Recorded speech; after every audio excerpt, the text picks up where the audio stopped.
오늘 주시는 하나님의 말씀은 신약성경 로마서 3장 말씀입니다.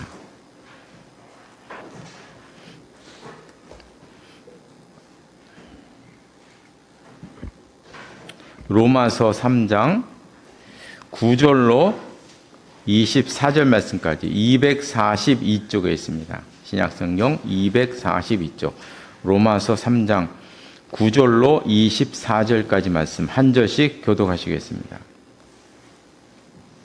제가 먼저 3장 9절 말씀을 읽겠습니다. 그러면 어떠하냐? 우리는 나으냐? 결코 아니라 유대인이나 헬라인이나 다 죄 아래 있다고 우리가 이미 선언하였느니라. 깨닫는 자도 없고 하나님을 찾는 자도 없고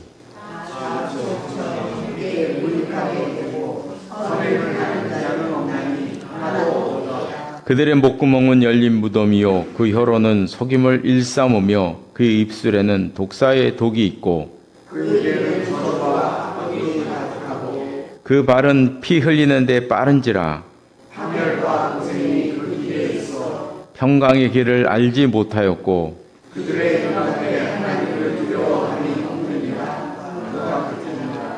우리가 알거니와 무릇 율법이 말하는 바는 율법 아래 있는 자들에게 말하는 것이니 이는 모든 입을 막고 온 세상으로 하나님의 심판 아래에 있게 하려 함이라. 그러므로 율법의 행위로 유대한테 이롭다 하심을 얻을 자가 많으니 율법으로는 죄를 깨달음이니라. 이제는 율법 외에 하나님의 한 의가 나타났으니 율법과 선지자들에게 증거를 받은 것이라. 곧 예수 그리스도를 믿음으로 말미암아 모든 믿는 자에게 미치는 하나님의 행위니 차별이 없느니라. 모든 사람이 죄를 범하였음에 하나님의 영광에 이르지 못하더니 그리스도 예수 안에 있는 속량으로 말미암아 하나님의 은혜로 값없이 의롭다 하심을 얻은 자 되었느니라. 아멘. 이 말씀 위에 하나님의 은혜가 함께 하시기를 바랍니다. 이 로마서의 말씀은 다른 서신과는 조금 다르게 사도 바울이 어떤 의도를 가지고 자기의 생각과 자기의 신학을 일목요연하게 정리해서 쓴 편지이기 때문에 이 로마서는 그 구조가 중요합니다. 순서, 논리를 전개하는 주먹구구로 막 전개한 게 아니기 때문에 논리가 중요합니다. 그래서 그 구조가 중요한데요. 그래서 1장에서는 일반 세상 사람들의 모습을 말했습니다. 세상 사람들이 하나님을 떠나게 되니까 이 세상 안에는 괴물 같은 존재들이 사람들이 나타나게 되었고 병리적인 현상들이 이 사회를 점점 지배하게 되었다는 것이 1장의 보편 인류에 대한 이야기였습니다. 2장에서는 이제 유대인의 모습을 얘기하는데 너희 유대인들도 다를 바가 없다. 일반 세상 사람들과 너희도 특별한 것이 없다. 너희도 병리적인 현상에 떠들어 있는 이 사회를 살아가고 있는 그저 하나님의 심판 아래 있는 그런 죄인일 따름이다. 이렇게 유대인에 대한 이야기를 했습니다. 그러니까 유대인들은 이제 이런 질문을 하는 것입니다. 하나님께서 선택해 놓으셨고 선민으로 삼으셨는데 선택할 때는 언제고 이방인들과 똑같이 심판을 하신다면 선택하신 의미가 없어진다는 것이죠. 뭐하러 선택하셨냐? 뭐하러 선택하셨냐? 하나님은 불의한 하나님이시냐? 그러면 하나님은 자기 마음대로 하는 폭군이라는 말이냐? 선택할 때는 언제고 똑같이 심판 받으면 그럼 우리는 뭐냐? 하나님의 은은 뭐냐? 이제 이런 이야기죠. 그래서 3장 1절에 보면 이런 말씀이 나와요. 유대인의 나음이 무엇이며 할례의 유익이 무엇이냐? 이런 이제 말을 하고 있는데 이걸 이제 거꾸로 뒤집어 보면 유대인들이 이런 이야기를 했다는 거죠. 그럼 유대인의 나음이 뭐냐 도대체? 다 똑같은 거 아니냐고? 하나님의 선택이 무슨 의미가 있느냐? 할례는 또 무슨 의미가 있느냐? 그 유대인의 입장에서 보면 이런 질문을 하는 건 당연한 질문일 것 같아요. 제 생각에는. 예. 그런 질문이 당연하게 이렇게 제기를 하게 되는 거죠. 하나님은 불의하시냐? 이랬다 저랬다 하시는 분이냐? 이런 얘기죠. 그래서 이 질문에 대해서 오늘 본문에서 이제 얘기하십니다. 제일 먼저 얘기하는 것은 하나님은 어떤 분이신가 하는 것입니다. 4절에 보면 이런 말씀이 나와요. 사람은 다 거짓되지만 오직 하나님은 참되시다. 하나님은 참되시다. 이 말씀은 이제 이런 뜻인 것입니다. 어떤 것이 의로운 것이고 어떤 것이 선한 것인가의 기준은 하나님이시라는 거죠. 요 4절 말씀이 중요합니다. 하나님은 참되시다. 이것이 신앙의 가장 밑바닥에 있는 깔려 있어야 되는 중요한 우리의 그 신앙의 한 기조예요. 하나님은 참되시다. 이것이 하나님은 신실하시다. 이것이 밑바탕에 깔려 있는 가장 중요한 그것을 지금 말하는 것입니다. 어떤 것이 의로운 것인가, 어떤 것이 선한 것인가 이런 것은 하나님께서 결정하신다는 거예요. 참되신 하나님께서만 결정하실 수가 있다는 것이죠. 그래서 하나님께서 선하시다고 하면 선한 것이고 하나님께서 의롭다고 정하시면 그게 의라는 거예요. 그것이다. 하나님은 참되시다. 이것을 전제로 말씀하고 있는 것입니다. 그런데 지금 유대인들은 반대로 생각하는 것입니다. 자기들이 먼저 선이라는 게 어떤 것인가를 정해요. 자기들이 먼저 의라는 것이 무엇인가를 정합니다. 그 기준에 맞으면 의고 그 기준에 맞지 않으면 불의가 되는 거예요. 그들의 논리가 그런 것입니다. 그래서 자기 원칙대로 자기들의 그런 신념대로 율법을 해석하고 하나님을 바라보는 것이죠. 그러니까 지금 사도 바울은 너희들의 생각을 바꾸라는 거예요. 너희들이 거꾸로 됐다. 바꾸라는 것입니다. 반대로 해야 된다는 거예요. 하나님을 기준에 두고 그 기준에 따라서 너희를 판단을 해야지. 너희들이 기준을 세워놓고 하나님을 판단하느냐? 그러면서 얘기하잖아요. 사람은 다 거짓되지만 하나님은 참되시다. 오직 하나님만 참되신 분인데 거짓된 인간 나부랭인 유대인 너희가 기준을 세워놓고 하나님을 판단하느냐? 기준을 바꿔라. 바꾸라는 것입니다. 유대인들인 너희들도 하나님 앞에서는 판단 받아야 한다. 너희들도 판단을 받아야 한다. 이렇게 말씀하고 있습니다. 그래서 여기서 4절 말씀에서 사도 바울은 가장 중요한, 정말 신앙에서 중요한 말씀을 하고 있는 것입니다. 가장 근본적인 판단의 기준은 하나님은 참되시다 하는 것입니다. 그래서 하나님께서 유대인을 심판하시겠다고 하시면 그것이 의인 것이에요. 그게 의인 거죠. 그게 선한 것이죠. 뭐 자기들을 심판한다고 하나님이 불의하시냐? 이건 논리적으로 말이 맞지 않는다는 얘기죠. 이런 경우가 어디 있습니까? 그렇죠? 자기 생각의 기준에 맞지 않는다고 하나님이 불의하다고 얘기하면 완전 논리적 모순인 거죠. 하나님이 참이신데. 하나님께서 이방인도 구원하시겠다고 하시면 그것이 선한 것입니다.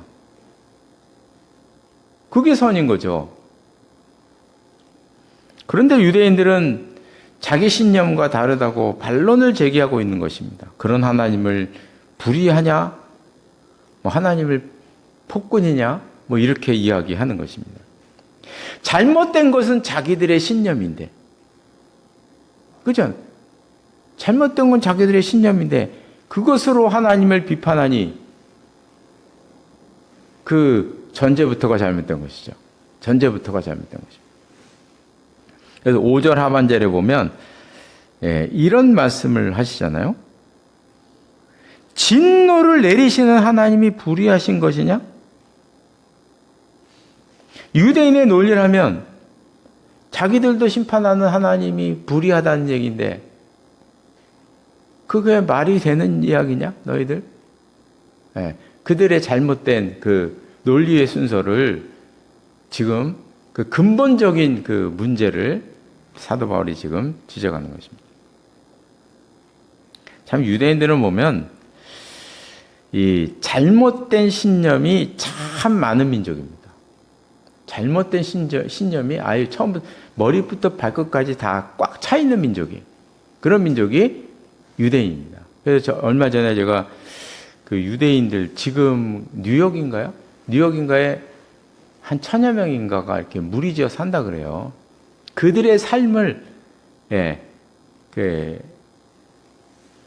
영화식으로 한 사람을 예를 들어서 이렇게 쫙 사는 걸 이렇게 보여줬어요. 그들은 다 감추고 싶은 내용들이죠. 그거 보니까 정말 진짜 답답하더라고요.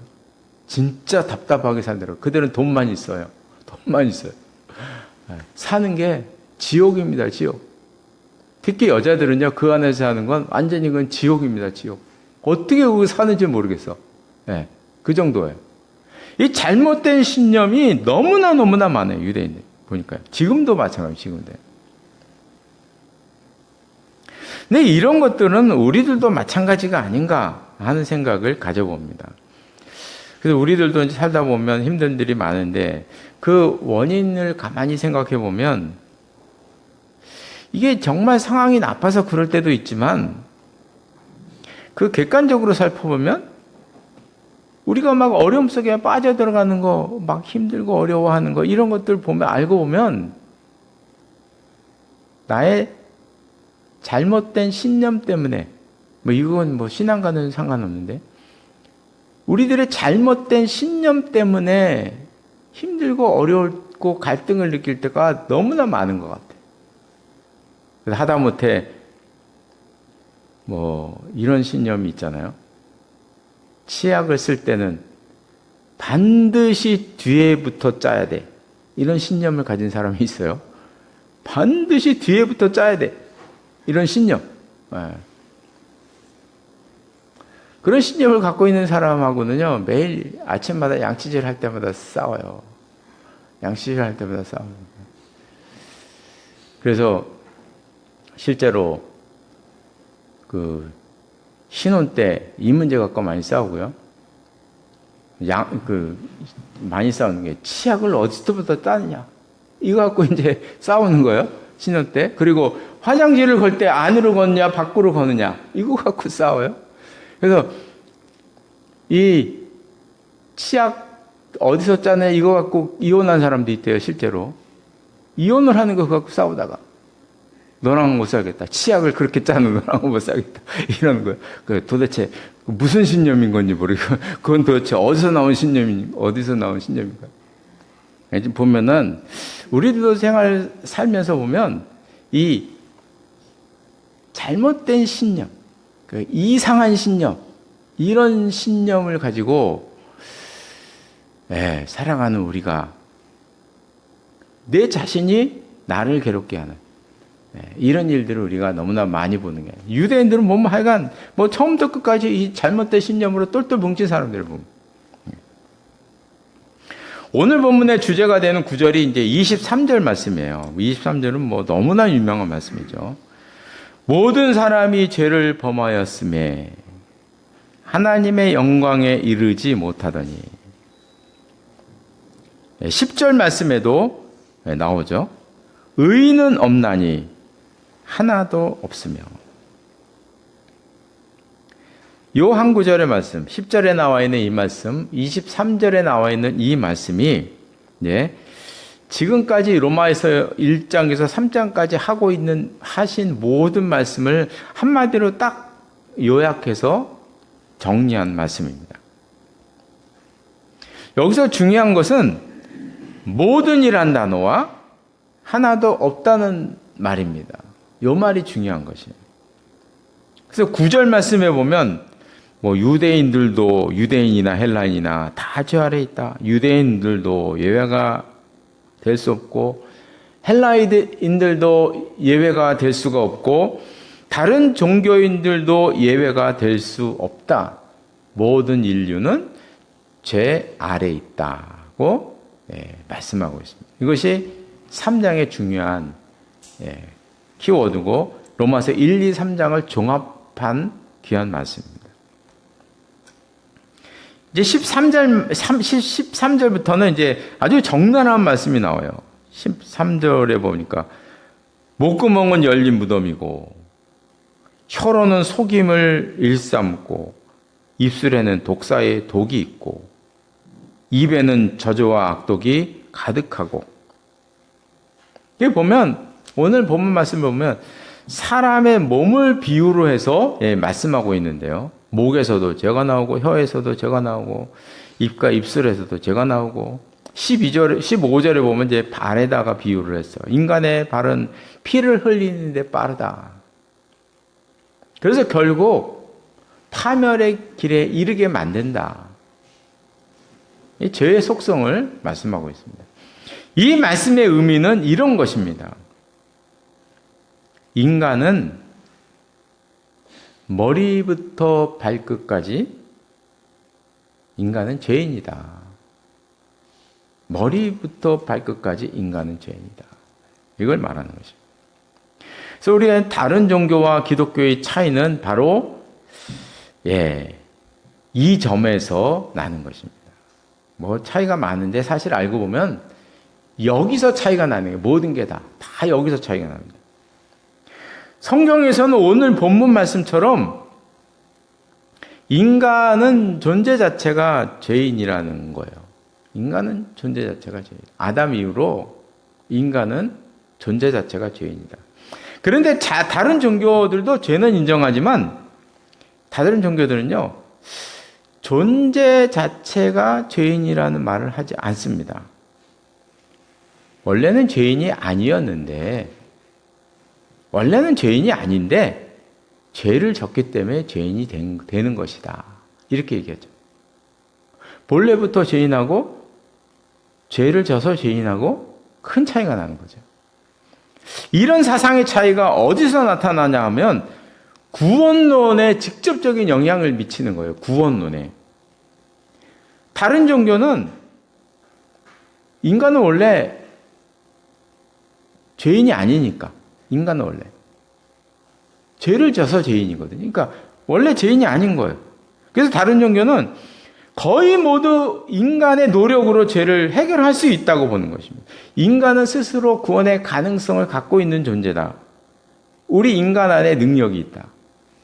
이렇게 보는 거예요. 그래서 구원에 이르기 위해서 많은 노력을 하는 것이죠. 그런 것입니다. 그러나 성경에서는 인간에는 가능성이 없다. 여기서 이 가능성은 뭐 문화, 문명, 뭐 기술 발전 이런 가능성이 아니라 뭐 또 상상력의 가능성 뭐 이런 가능성이 아니라 여기는 오로지 이 죄성에 관한 이야기를 하는 것입니다. 죄성에서 벗어날 가능성, 인간 안에 그런 능력, 인간 스스로 그것을 극복해낼 수 있는 그런 능력이 상실했다는 거예요. 인간은 상실했다는 거예요.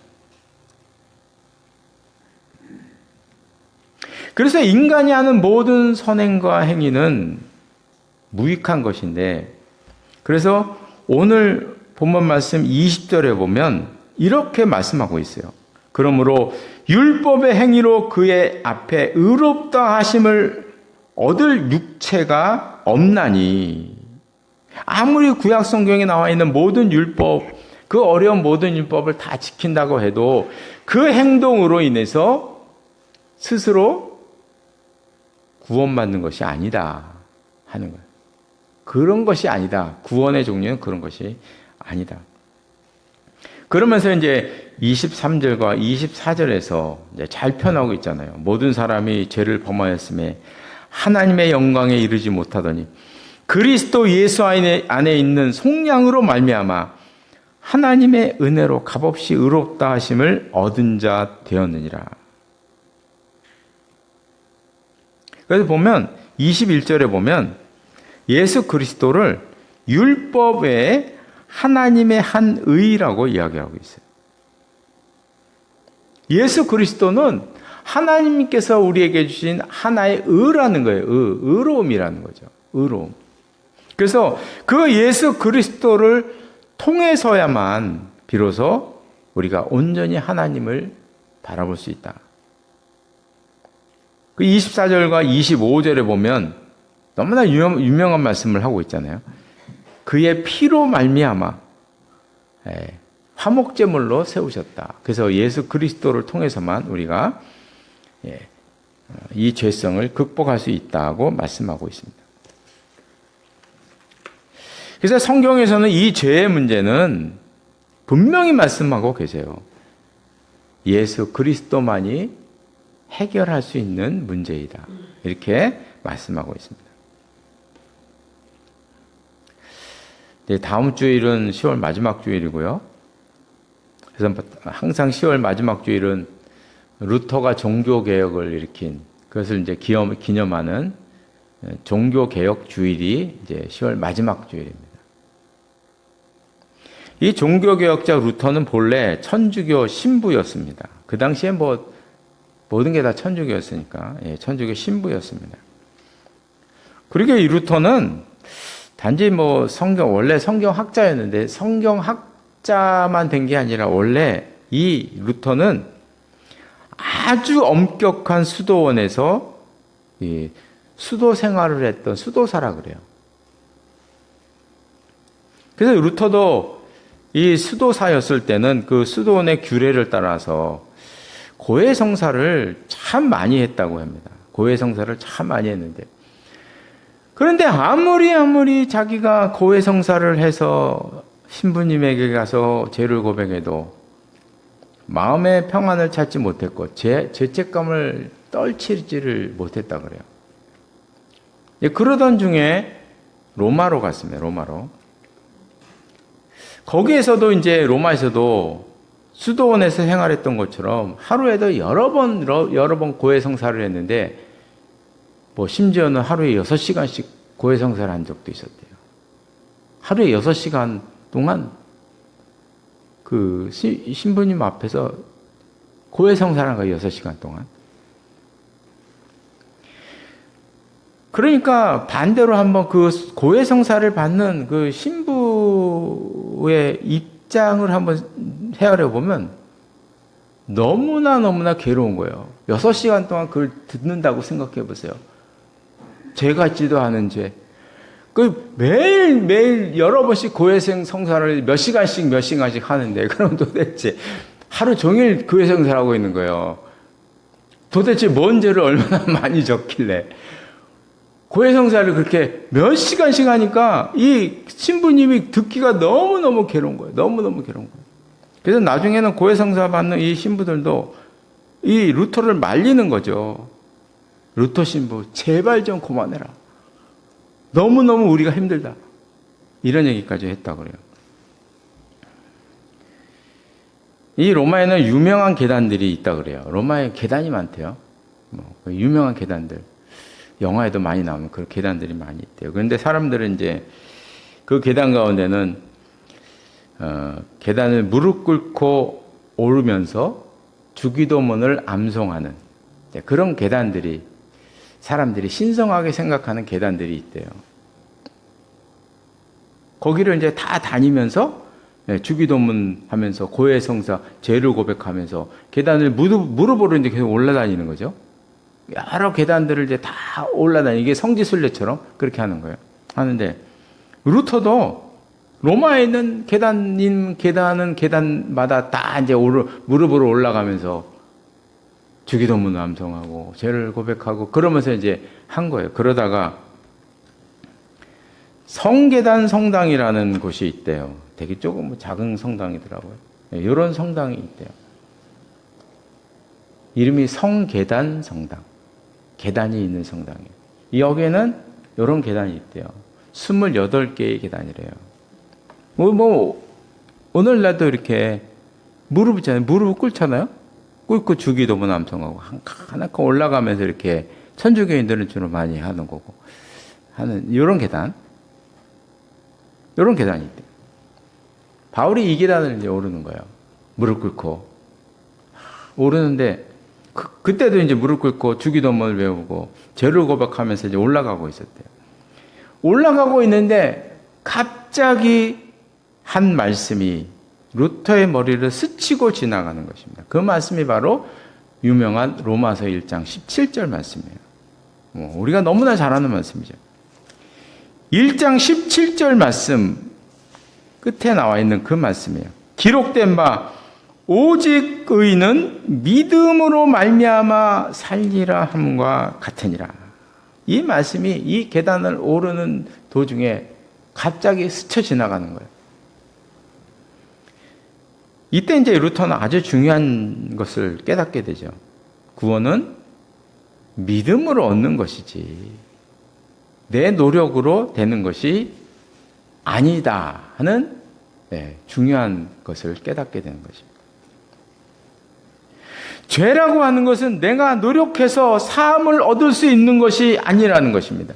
고해성사를 많이 한다고 해서 죄가 씻기는 것도 아니고 수백 개의 계단을 수천 번 무릎으로 올라간다고 해서 죄가 씻어지는 것이 아니다. 이건 본인의 경험, 수많은 경험, 수십 년간의 경험에서 나오는 그런 이야기이기도 하는 거예요.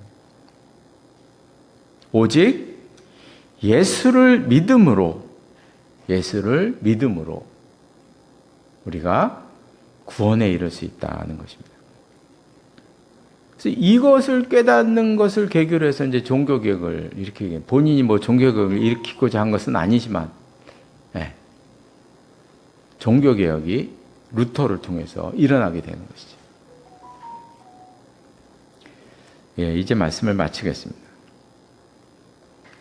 오늘 본문은 유대인들의 잘못을 지적합니다. 그들은 먼저 자기들의 신념을 규정하고 하나님의 의를 정하는, 하나님의 의를 판단하는 이런 오류를 범한 것입니다. 그래서 사도 바울은 그 순서를 바꾸고 있는 거죠. 그 순서를 바꿔라. 기준이 하나님이 되어야지. 어때 너희 신념이 기준이 될 수 있느냐. 그런 얘기 있잖아요. 진정한 기준은 하나님은 참되신 분이다. 거기서부터 시작해라 하는 것입니다. 보면 교회들도 그런 유대인들이 오류를 범하는 것이 아닌가 생각할 때가 참 많이 있어요. 보면 우리 성도님들도 전 많이 느끼실 거라고 생각하는데 이 교회 안에도 이상한 신념들이 많아요. 이상한 신념들. 일일이 제가 나열할 수가 없어요. 교회 안에도 이상한 신념들, 교회마다 약간씩 다른 신념들이 있어요. 제가 교회를 여러 군데 다니면서 섬겨봤잖아요. 보면 이상한 신념들, 잘못된 신념들이 교회 안에 너무 많이 깔려 있어요. 그거 헤어나와야 됩니다. 우리가 항상 기억해야 될 것은, 우리가 신약 시대를 살아가는 우리들이지만 항상 기억해야 될 것은, 구원은 예수님을 믿음으로 얻을 수 있다. 중요한 것은 믿음 자체가 백이다. 이 사실인 거죠. 오늘 바울이 그걸 우리에게 말씀하고 있잖아요. 하나님의 한 의가 드러났다.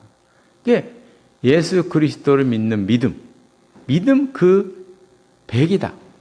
더하거나 뺄 수 없는 예수 그리스도의 의를 말씀하고 있는 것입니다. 그래서 우리 신앙의 출발은 바로 이 하나님의 의인 예수 그리스도를 믿는 믿음 100% 이거를 우리가 늘상 기억하여서 우리의 혹시 있을지 모르는 이 신앙의 잘못된 신념, 잘못된 오류 이런 것들을 극복해 나가는 우리 모두가 되시기를 바랍니다.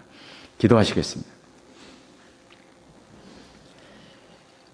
하나님 아버지, 유대인들은 자기들의 신념을 먼저 정해놓고 자기들이 먼저 의가 무엇이고 불의가 무엇인 정해놓고 거기에 따라 하나님을 판단하고 있는 그들의 모습을 우리가 보았습니다.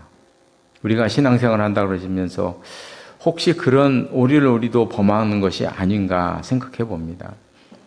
이 시간 우리 사도 바울이 우리에게 말씀하신 아주 중요한 두 가지 전제. 하나님은 참되시다.